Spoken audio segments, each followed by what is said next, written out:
അതിനാണ് ഒരു നാമം എപ്പോഴും ചൊല്ലുന്നത്. മന്ത്രദീക്ഷ എന്ന് പറയുന്നത് അതിനാണ്. മന്ത്രദീക്ഷ എന്ന് പറഞ്ഞാൽ ബ്ലൈൻഡിലി ഒരു നാമം ചൊല്ലില്ല.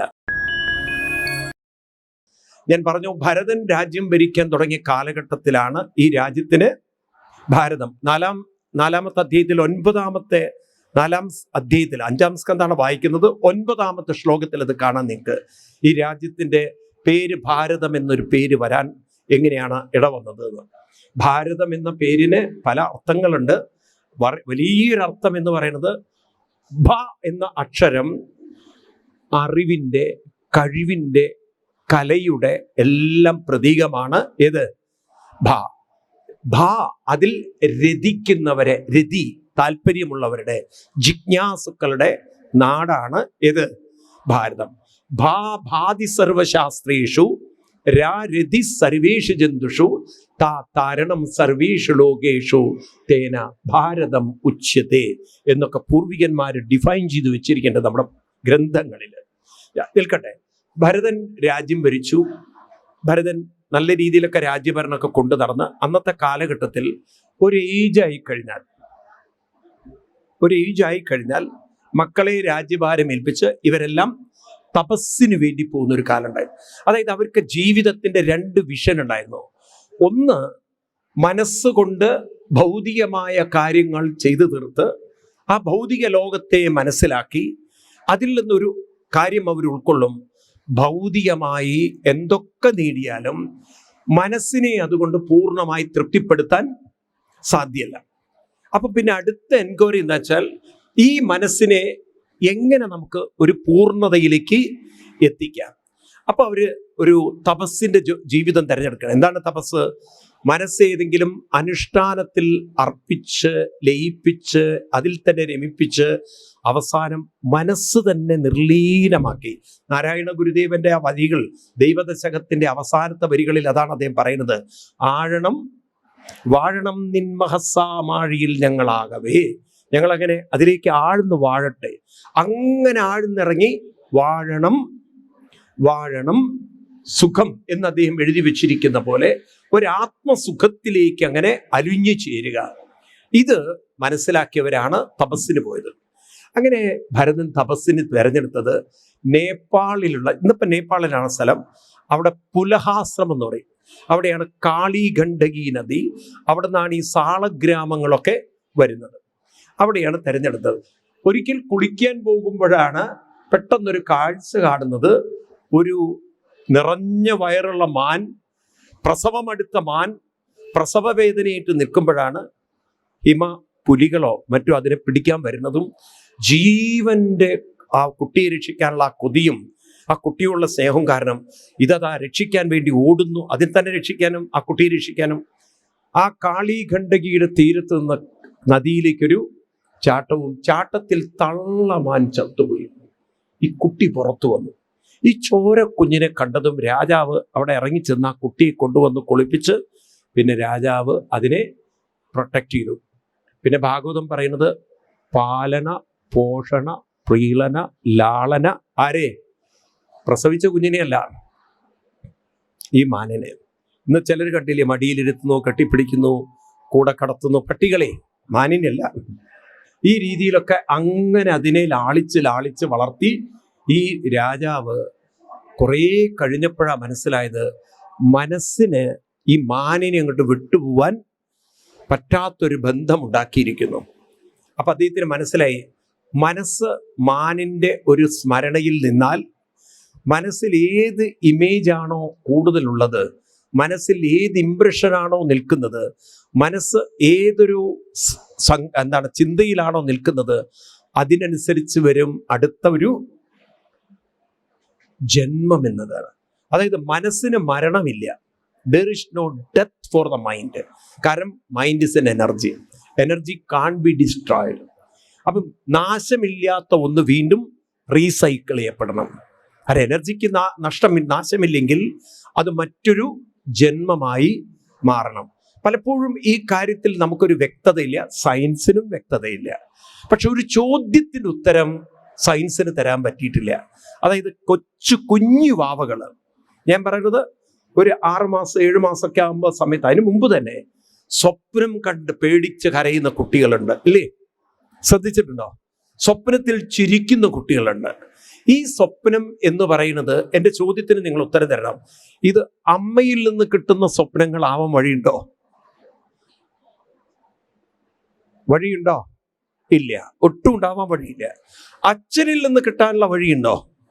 ഇത് എവിടുന്ന് ഈ കുട്ടിക്ക് കിട്ടി എന്ന ചോദ്യത്തിന്റെ ഒരു ഉത്തരം തരാൻ സയൻസിന് സാധിച്ചില്ല. പക്ഷെ ഒരു കാര്യം നമ്മുടെ ഉള്ളിൽ ഉറപ്പാണ്. നിങ്ങളിപ്പോൾ അച്ഛൻ്റെ കൂടെ കടന്നിട്ടുണ്ടാവും, അമ്മയുടെ കൂടെ കടന്നിട്ടുണ്ടാവും, ഭാര്യ ഭർത്താവിൻ്റെ കൂടെ കടന്നിട്ടുണ്ടാവും. ആരാരുടെ കൂടെ കടന്നിട്ടുണ്ടെങ്കിലും ഒരാളുടെ മനസ്സിൽ നിൽക്കുന്ന സ്വപ്നം വേറൊരാൾക്ക് ഇന്ന് വരെ കിട്ടിയിട്ടുണ്ടോ? ഇല്ല. അപ്പൊ പിന്നെ നമ്മുടെ സ്വപ്നങ്ങളൊക്കെ നമ്മുടെ മനസ്സ് തന്നെ കൂട്ടിവെച്ച ചിന്തകളിൽ നിന്നും രൂപപ്പെട്ടതാണ്. അത് നോക്കൂ നിങ്ങൾ, നമ്മൾ ഒരു യാത്ര ചെയ്യുമ്പോൾ പല കാഴ്ചകളും കാണുന്നുണ്ട്. ചില ചിത്രം മനസ്സൊപ്പിയെടുക്കുന്നുണ്ട്. അത് ഏതൊക്കെ എടുക്കുന്നുണ്ട് നമുക്കറിയില്ല. ചിലതിനോട് നമ്മൾ താല്പര്യത്തോടെ നോക്കും. ഉണ്ടോ? കുറച്ചൊരു താല്പര്യത്തോടുകൂടി നോക്കുന്ന കാഴ്ചകൾ ഉണ്ടാവില്ലേ? അത് നിങ്ങളൊന്ന് പുറകോട്ട് നോക്കിയാൽ ചിലതൊക്കെ മനസ്സിൽ തങ്ങി നിന്ന കാഴ്ചകൾ ഉണ്ടാവും. ഇതെല്ലാം ഒരു കൂട്ടിയാണ് ഒരു സ്വപ്നമാക്കി മനസ്സ് മാറ്റുന്നത്. ശരിക്കും പറഞ്ഞാൽ സിനിമ സൃഷ്ടിക്കാൻ സാധിക്കുന്ന ഒരു ഉഗ്രൻ സാധനമാണ് മനുഷ്യന്റെ മനസ്സെന്ന് റിസർച്ച്. എവിടെയോ കണ്ട കാര്യങ്ങളും പിന്നെ കണ്ട കാര്യങ്ങളും ഒക്കെ കൂടി കൂട്ടിച്ചേർത്ത്, ഇപ്പൊ നിങ്ങൾ ഗുരുവായൂരിൽ വന്നു, ഗുരുവായൂർ അമ്പലത്തിൽ പോകുമ്പോൾ എഴുന്നള്ളത്ത്, അതൊക്കെ ഇങ്ങനെ കണ്ട് പെട്ടെന്ന് ആന അടയോ ആന ചാട് എന്തെങ്കിലുമൊക്കെ കേട്ട വാർത്തകളുണ്ടാവും. ഇതൊക്കെ അവിടെ വെച്ചു. പിന്നെ ഒരു ദിവസം പത്രത്തിൽ ആന അടഞ്ഞു, ഓടി, കുത്തി എന്നൊക്കെ. അങ്ങനെ നിങ്ങൾ പിന്നെ ഒരു ദിവസം സ്വപ്നം കാണുന്നത് ആന നിങ്ങളുടെ നേരെ ഓടുന്നതാണ്. അതെങ്ങനെ വന്നു വെച്ചാൽ പല വാർത്തകൾ കേട്ടതും ഈ ചിത്രങ്ങളൊക്കെ കൂടി ചേർത്ത് ചെറിയൊരു ഷോർട്ട് ഫിലിം ആരുണ്ടാക്കി? ശരിക്കും മൂവി മേക്കർക്കുള്ള ഫസ്റ്റ് അവാർഡ് കൊടുക്കേണ്ടത് മനസ്സിനാണ്. കാരണം ഇത്രയും ചെറിയ സമയം കൊണ്ട് നല്ല മൂവി ഉണ്ടാക്കി, സ്ക്രിപ്റ്റ് ഉണ്ടാക്കി. പക്ഷെ ചിലപ്പോൾ അപകടത്തിലായ മൂവി ആയിരിക്കും, ഇല്ലേ? നമ്മുടെ നേരെ ആന കുത്താൻ വരുന്നൊക്കെ നല്ല സുഖമുള്ള മൂവി അല്ലല്ലോ ഈ തരത്തിലുള്ള കാഴ്ചകളൊക്കെ കാണുമ്പോൾ. അപ്പൊ അങ്ങനെയൊക്കെയുള്ള അനുഭവങ്ങൾ കാണുമ്പോൾ ഈ കൊച്ചു കുഞ്ഞിന് ഇത് എവിടെ നിന്ന് കിട്ടി എന്നൊരു ചോദ്യമില്ലേ? അപ്പം ഒരു കാര്യം ഉറപ്പാണ്, അവനവൻ അനുഭവിച്ചതാണ് അവനവൻ്റെ കൂടെ ഉണ്ടാകെങ്കിൽ ഈ കുഞ്ഞിൻ്റെ മനസ്സ് അത് നേരത്തെ അനുഭവിച്ചിട്ടുണ്ടെങ്കിൽ ഇത് തന്നെയല്ലേ പുനരഭിജനനം പുനരഭിമരണം.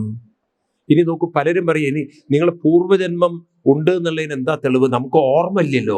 നല്ലതായത് ആരും കഴിഞ്ഞ ജന്മത്തിലേക്ക് ഓർക്കാൻ തുടങ്ങി നിങ്ങൾക്ക് റോട്ടിൽ കൂടെ നടക്കാൻ പറ്റുമോ? അല്ല, എന്തൊരു അപകടമാണെന്ന് നോക്കൂ. നിങ്ങൾ റോട്ടിൽ കൂടെ നടക്കുമ്പോൾ ഒരാൾ പുറകിൽ വന്നിട്ട് പറയണ ഓർമ്മയുണ്ടോ ഞാൻ കഴിഞ്ഞ ജന്മത്തിലെ ഭർത്താവാണെന്ന്. ഈ ജന്മത്തിലെ ഹാൻഡിൽ ചെയ്യാൻ പറ്റണില്ല. എന്നിട്ടില്ല ഇനി കഴിഞ്ഞ ജന്മത്തിലെ ഒരാളെയും കൂടി വഴിയിലുള്ള പിള്ളേർ നിങ്ങളുടെ തോളിൽ തട്ടിയിട്ട് പറയാ ഓർമ്മയുണ്ടോ ഞാൻ നിങ്ങളുടെ മക്കളായിരുന്നു എന്ന്. എന്തൊരു അപകടമായിരിക്കുന്നത്.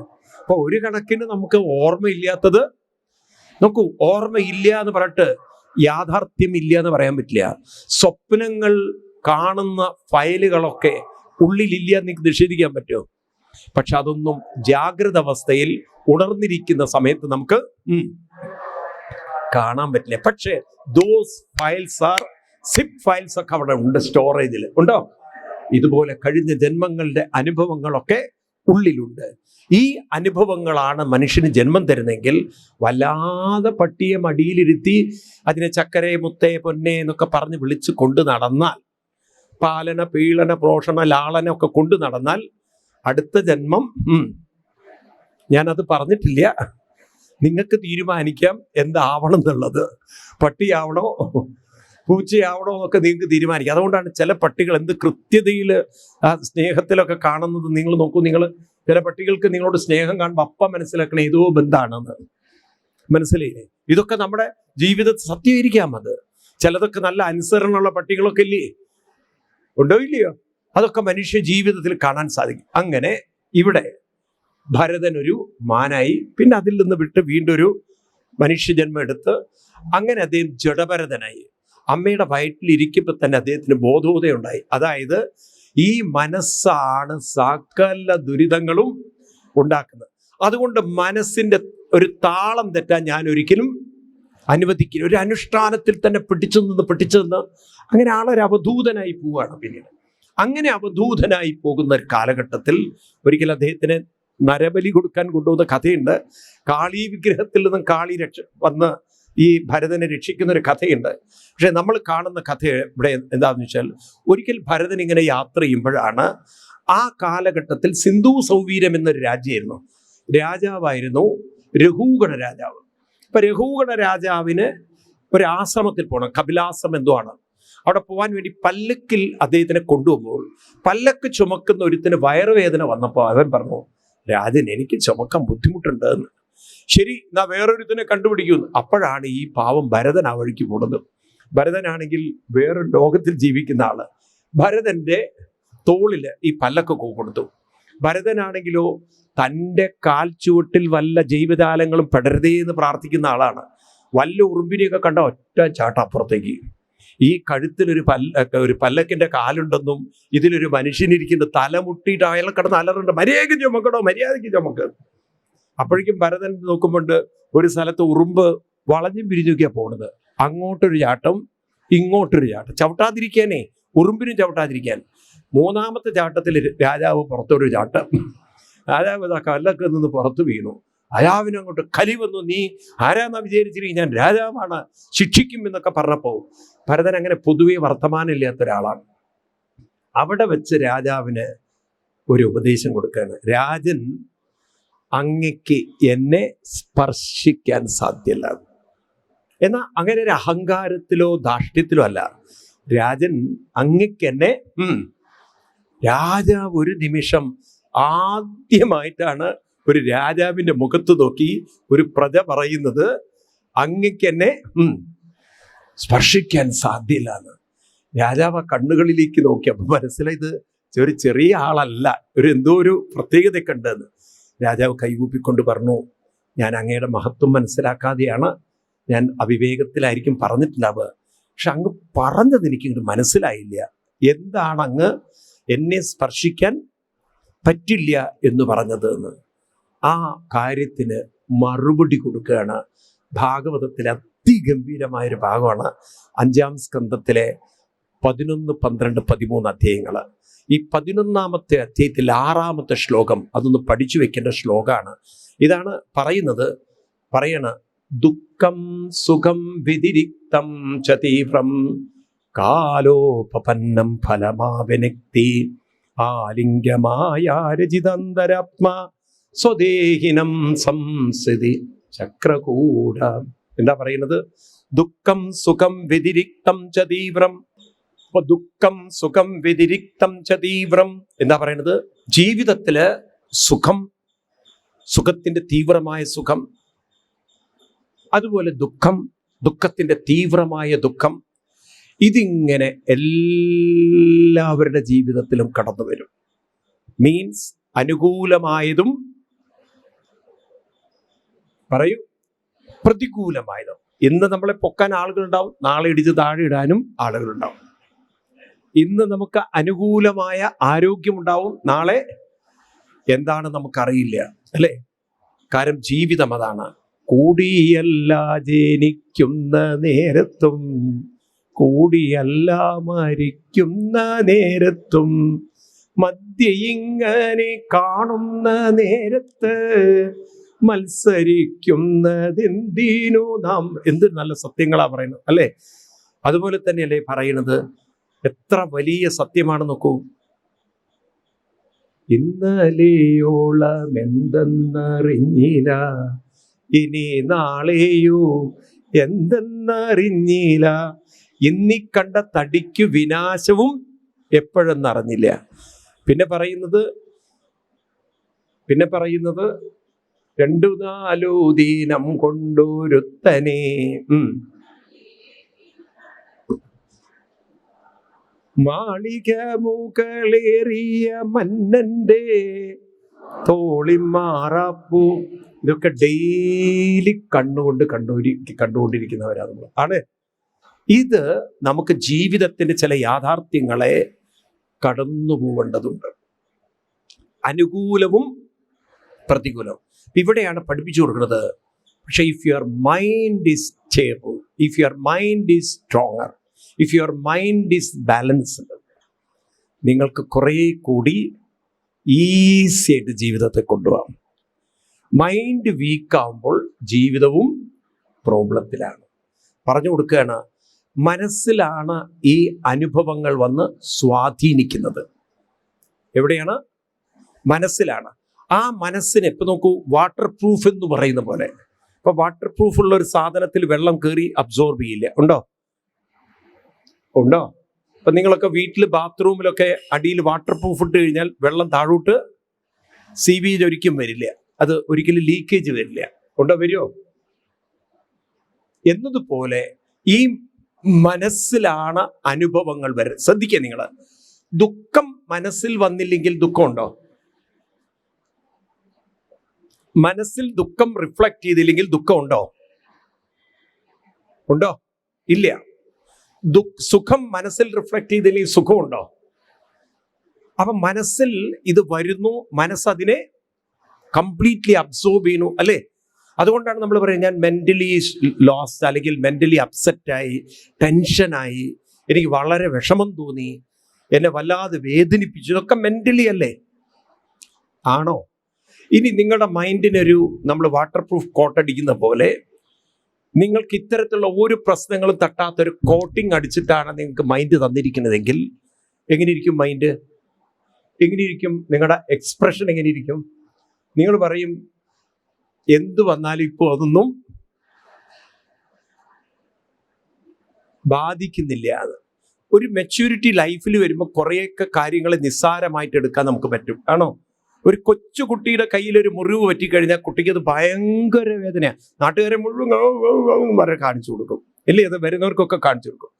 എന്നാൽ നിങ്ങൾ എത്ര അടുക്കളയിൽ കൈ മുറിച്ചിട്ടുണ്ട്? വല്ലതും പ്രശ്നമുണ്ടോ? കൈ പൊള്ളിയിട്ട് തന്നെ നിങ്ങൾ വലിയ പൊള്ളലൊക്കെ ഇരിക്കും, എന്നാലേ അത് സാരില്ല, അത് വെള്ളം മറഞ്ഞു പോയതാണെന്ന് ഇത്ര കൂളായിട്ട് എടുക്കുന്നവരുണ്ട്. ഇല്ലയോ? ഒന്നും മിണ്ടാത്ത നിങ്ങൾ? ചെറിയ നിസ്സാരമായിട്ടൊക്കെ എടുക്കുന്ന കാര്യങ്ങൾ. ഒരുപക്ഷെ നമ്മൾ ഭയപ്പെടുന്ന പല കാര്യങ്ങളും ചില ഉത്സവ സ്ഥലത്ത് കണ്ടില്ലേ, കനലിലൂടെ നടക്കുന്നതൊക്കെ കണ്ടില്ലേ? അത് പുറമേ നിന്ന് കാണുമ്പോൾ വലിയ പേടിയാണ്, പക്ഷെ അവർക്കത് കൂളായിട്ട് അവർ നടന്നു പോകുന്നു. ആണോ? ഈ അടുത്ത ദിവസം ഞാൻ ചെന്നൈയിലായിരുന്നു. ആ സപ്താഹ നടന്ന സമയത്താണ് ഈ സുബ്രഹ്മണ്യ സ്വാമിയുടെ തൈപ്പൂസം. അവർ തൈപ്പൂസത്തെന്നല്ലേ പറയാം. അപ്പൊ ഈ തൈപ്പൂയം വരുന്ന സമയത്ത്, അപ്പൊ ഈ തൈപ്പൂസ സമയത്ത് ഇവര് വലിയ ശൂലങ്ങളും വലിയ സാധനങ്ങളൊക്കെ അപ്പുറത്തേക്ക് ഇപ്പുറത്തേക്ക് കണ്ടു കഴിഞ്ഞാൽ നമുക്ക് തന്നെ വലിയ വിഷമം തോന്നുന്നത് എങ്ങനെയാണ്?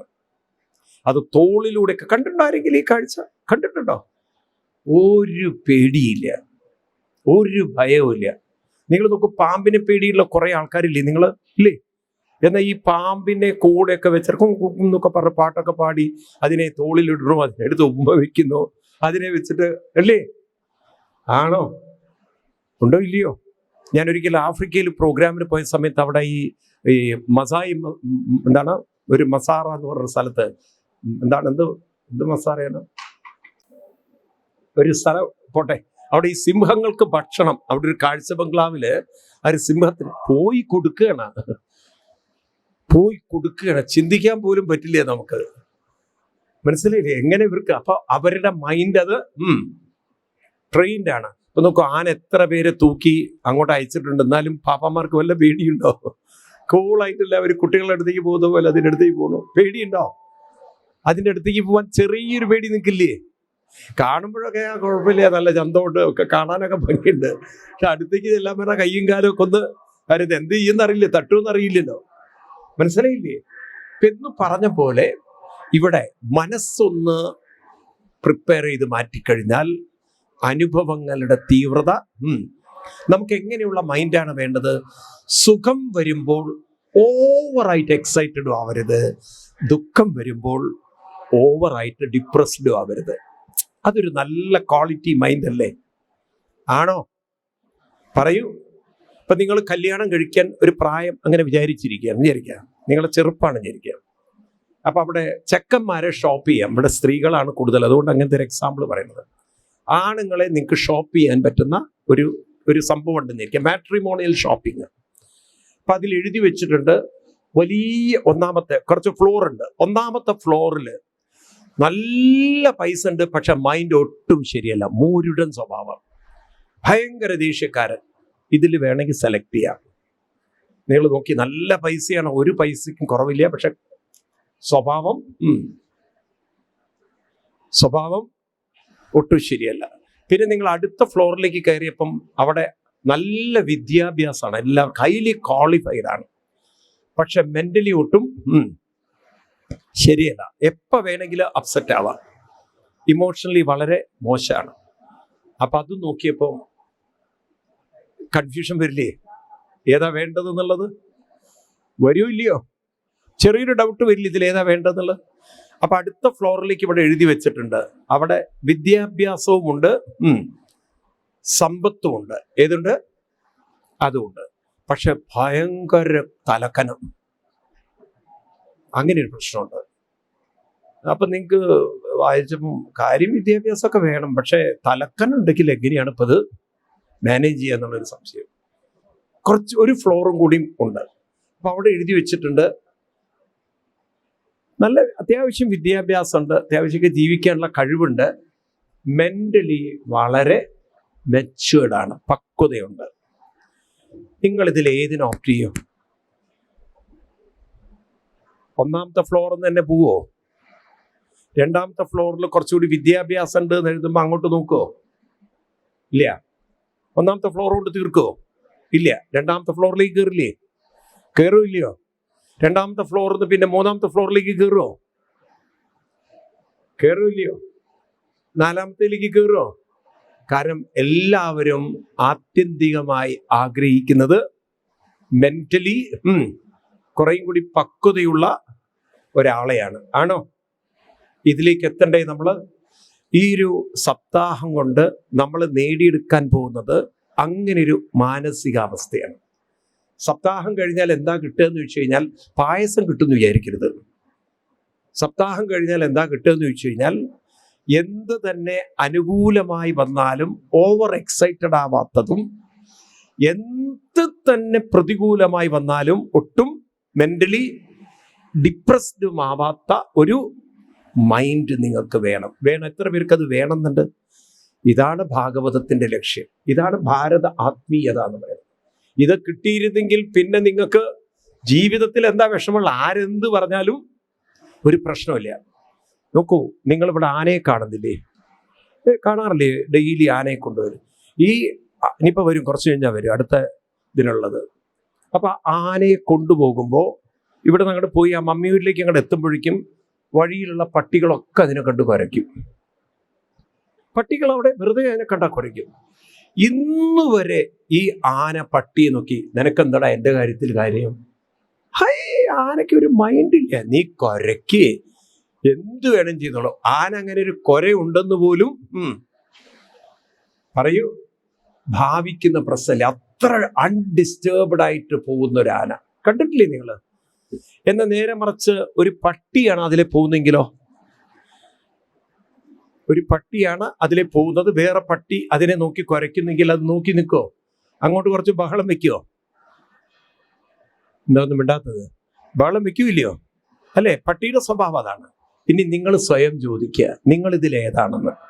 ഞാൻ അങ്ങനെയല്ല ഉദ്ദേശിച്ചത്, നിങ്ങളെ പട്ടിയാണെന്നൊന്നുമല്ല പറയണത്, അങ്ങനെയല്ല. ഇതിലേത് തരം മൈൻഡ് സെറ്റാണ് നമ്മുടെ കയ്യിലുള്ളത്?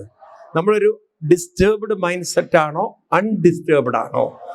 എങ്കിൽ നിങ്ങൾ മനസ്സിലാക്കണം, ഈ ഭാഗവതം കൊണ്ട് നമ്മളെ മൈൻഡിനെ അങ്ങനെ ആക്കിയെടുക്കാൻ നമുക്ക് സാധിക്കും. അതല്ലേ ജീവിതത്തിന്റെ ഒരു വലിയ വിജയം? ആണോ അല്ലയോ? അപ്പം നമുക്ക് മനസ്സിലാവും, ലോകമല്ല പ്രശ്നം, മനസ്സാണ് ഏറ്റവും വലിയ പ്രശ്നം. മനസ്സ് ശരിയായാൽ ജീവിതം ശരിയായി. മനസ്സ് ശരിയല്ലെങ്കിൽ ജീവിതവും ശരിയല്ല. നോക്കൂ, ഈ ലോകത്തിൽ നോക്കി നിങ്ങൾ പഠിക്കണം അത്. കാരണം ഇന്ന് കോടീശ്വരന്മാർ ആത്മഹത്യ ചെയ്യുന്ന കാലഘട്ടത്തിലാണ് നമ്മൾ ഇരിക്കുന്നത്. അല്ലേ? വലിയ കോടീശ്വരന്മാരൊക്കെ സൂയിസൈഡ് ചെയ്യുന്നു. കാരണം മനസ്സിന് സമാധാനവും സന്തോഷവും ഇല്ലെങ്കിൽ എത്ര സിനിമാ മേഖലയിൽ വർക്ക് ചെയ്യുന്ന സെലിബ്രിറ്റീസ് ആത്മഹത്യ ഉണ്ടോ? ഇല്ലേ? അവർക്ക് സൗന്ദര്യത്തിന് കുറവുള്ളതുകൊണ്ടാണോ? പക്ഷെ എവിടെയോ സ്നേഹമില്ല, എവിടെയോ അവര് മാനസികമായിട്ട് ചതിക്കപ്പെട്ടോ വഞ്ചിക്കപ്പെട്ടോ വളരെ വിഷമങ്ങളിലൂടെ കടന്നു പോകുന്നവരാണ്. അല്ലേ? ഈ തരത്തിലൊക്കെ ഉള്ള മെന്റൽ ഒരു കണ്ടീഷനിൽ ജീവിക്കാൻ അവർക്ക് പറ്റാത്തത് കൊണ്ടാണ് അവസാനം അവര് ഒരു സൂയിസൈഡിലേക്ക് പോകുന്നത്. ഇവിടെ സ്ത്രീ പറഞ്ഞു കൊടുക്കുകയാണ്, നിങ്ങളോട് ഞാൻ പറഞ്ഞില്ലേ എന്നെ തൊടാൻ പറ്റില്ല എന്ന് പറഞ്ഞാൽ എൻ്റെ മൈൻഡിനെ ഞാൻ നിങ്ങളുടെ പ്രശ്നങ്ങളിലേക്ക് വിട്ട് തരില്ല. എൻ്റെ മൈൻഡ് എൻ്റെ തന്നെ നിയന്ത്രണത്തിലാണ്. നമ്മുടെ നിയന്ത്രണത്തിൽ മനസ്സ് വെക്കുമ്പോഴാണ് ആ മനസ്സിനെ മറ്റൊരാൾക്ക് ഡിസ്റ്റർബ് ചെയ്യാൻ പറ്റാത്തത്. അതുകൊണ്ട് എപ്പോഴും മഹാത്മാക്കൾ പറയും, keep your mind under your custody എന്ന്. Keep your mind in your own pocket എന്ന് പറയും. നിങ്ങളുടെ മനസ്സിനെ എവിടെ വെക്കണം?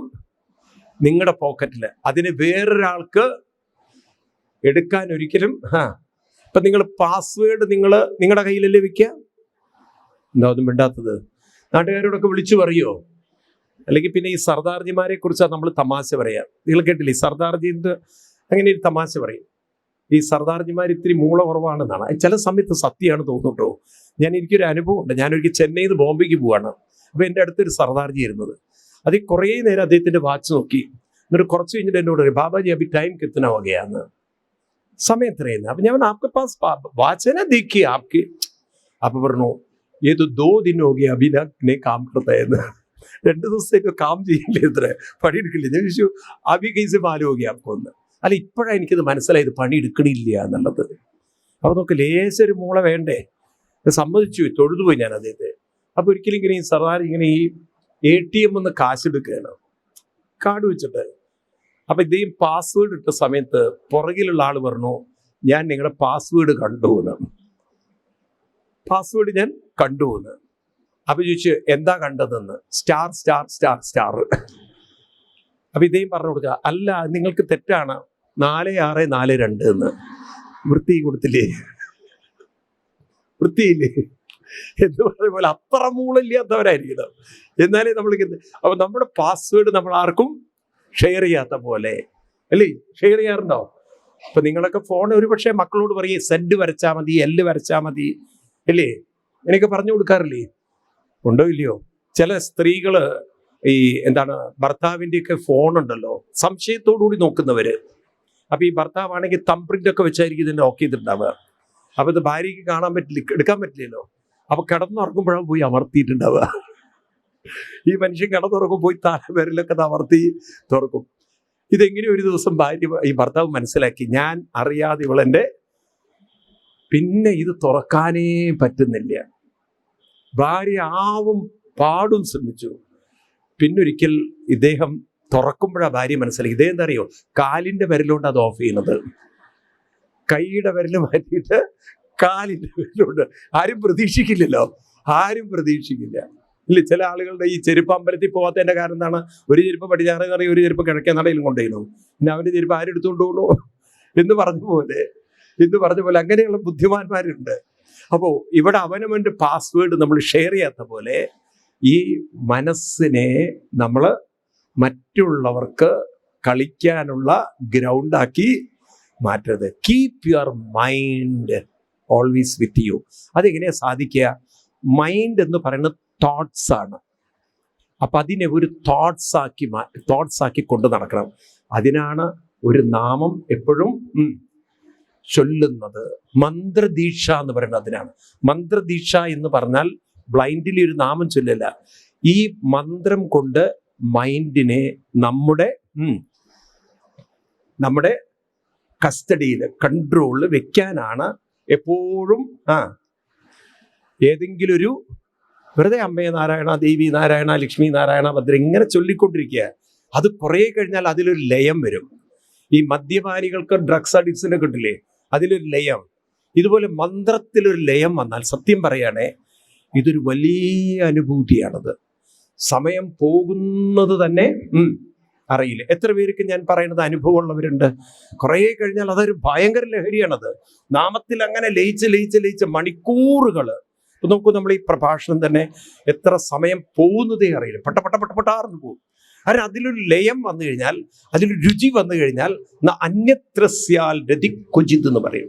വേറൊന്നിലേക്ക് മൈൻഡ് ഒരിക്കലും പോവില്ല. അതിനാണ് ഈ പൂർവികര് നാമം ചൊല്ലാൻ പറഞ്ഞത്. ഒരു മന്ത്രം, ഏതെങ്കിലും ഒരു മന്ത്രം, അതിങ്ങനെ മനസ്സിലങ്ങനെ കൊണ്ടു നടന്ന് പ്രായമാകുമ്പോഴാണ് ഏറ്റവും രസം എന്നാ പറയുന്നത്. കാരണം അപ്പൊ പ്രത്യേകിച്ച് പണിയൊന്നും ചെയ്യില്ല. നമ്മളെ ആണെങ്കിൽ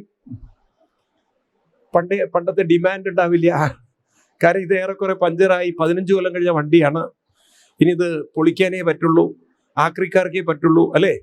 അങ്ങനെയാണ് ഒരു ആക്രിക്കടക്കാരൻ ഇങ്ങനെ വീടിന്റെ മുന്നിൽ കൂടെ പോവാണ്, പഴയ സാധനം കൊടുക്കാനുണ്ടോ എന്നൊക്കെ ചോദിച്ചിട്ട്. അപ്പൊ പേരക്കുട്ടി പറയാം 2 എണ്ണം ഉണ്ട് എന്ന്. ഈ മുത്തച്ഛനും 2 എണ്ണം ഉണ്ട് വീട്ടിലത്, ഇത് ആക്രിക്കാർക്ക് കൊടുക്കാനേ പറ്റുള്ളൂ.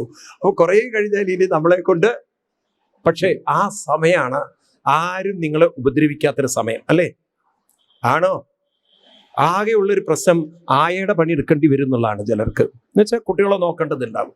ചിലപ്പോൾ കുട്ടികളെ നോക്കേണ്ട അധികം ഉണ്ടാവില്ല. കാരണം ഇപ്പോഴത്തെ മക്കൾക്ക് അതും പേടിയാണ് നിങ്ങളെ ഏൽപ്പിക്കാൻ. കാരണം നിങ്ങൾ എന്തെങ്കിലും കൊളാക്കി വെക്കുമോ എന്നുള്ളത്. അപ്പം അതുകൊണ്ട് അവരധികം നിങ്ങളുടെ കയ്യിലേക്ക് അത് ഏൽപ്പിക്കുകയില്ല. അപ്പം അങ്ങനെയാണെങ്കിൽ നിങ്ങൾ ബ്ലെസ്ഡ് ആണ്. കാര്യം നിങ്ങൾക്ക് സമയം ധാരാളം കിട്ടുന്നൊരു സമയം. ആ സമയത്ത് പൊട്ട സീരിയൽ കണ്ട് ജീവിതം തീർക്കരുത്. ഇതിലൊക്കെ ഒരു രുചി വന്നാൽ സമയം കടന്നു പോകുന്നത് അറിയില്ല. ഇങ്ങനെ ഭരതൻ പറഞ്ഞു കൊടുത്തിട്ട് പറഞ്ഞു, അതുകൊണ്ട് ജീവിതത്തിൽ എപ്പോഴും ഒരു കൃത്യതയോടുകൂടി ജീവിതം കൊണ്ടു നടന്നാൽ ജീവിതത്തിന്റെ താളം ഒരിക്കലും തെറ്റുകയില്ല. അത്ര ഒരു മനോഹരമായിട്ടുള്ള ഒരു ഭാഗമാണ് ഈ രഘൂഗണം, അതുപോലെ ഭരതനും രഘൂഗണനും പറയുന്ന ഒരു 2 വരികൾ കൂടിയുണ്ട്. 13-ാമത്തെ അധ്യായത്തില് പറയാണ്, രഘൂഗണ ഏതൽ തപസന്നയാദി ന ചേച്ചിയാ നിർവപണൽ ഗൃഹത്വ ന ഛന്ദസാനൈവ ജലാഗ്നിസൂരി വിനാ മഹത്പാദരജോഭിഷേകം യത്ര ഉത്തമ ശ്ലോക ഗുണാനുവാദം പ്രശ്രൂയതേ ഗ്രാമ്യ കഥാവിഘാത നിഷേപ്യമാണോനുദിനം മുമുക്ഷോ മതിം സതിം യച്ഛതി വാസുദേവേ. അതായത് കൃത്യമായ ഒരു അനുഷ്ഠാനങ്ങളിലൂടെ കൊണ്ടുപോകുമ്പോൾ മനസ്സിന്റെ വ്യാപ്തി, മനസ്സിന്റെ ശക്തി, മനസ്സിന്റെ സുഖം ഇതെല്ലാം കൂടി വരുന്നു. എനിക്ക് തോന്നുന്നു ഹ്യൂമൻ സൈക്കോളജി ഇത്ര ഡെപ്തിൽ പഠിച്ച ഒരു പാരമ്പര്യം ലോകത്തിൽ എവിടെയും ഉണ്ടാവില്ലേ.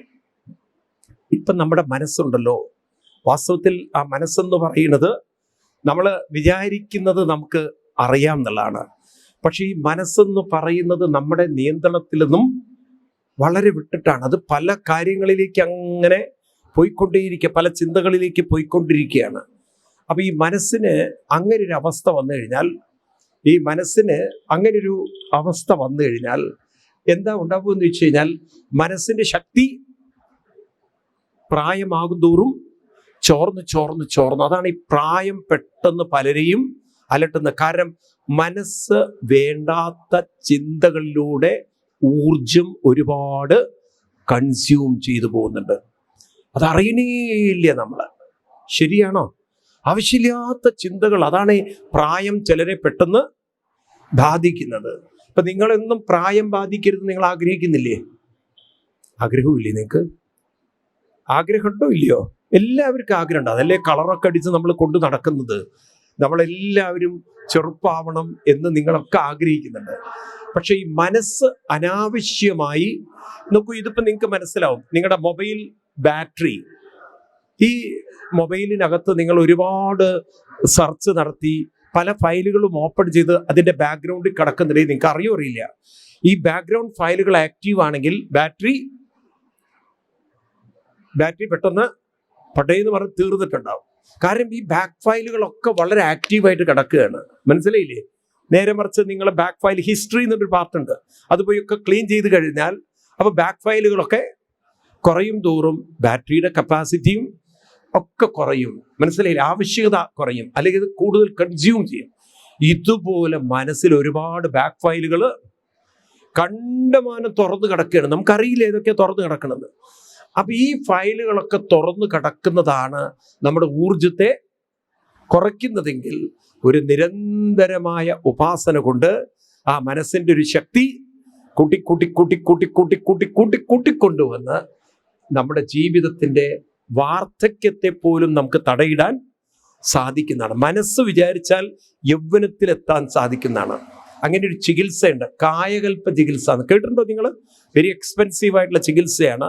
മനുഷ്യനെ ഒരു 40 കൊല്ലത്തിന്റെ പുറകോട്ട് കൊണ്ടുപോകാൻ സാധിക്കുന്നുള്ളത്. എത്ര കൊല്ലം?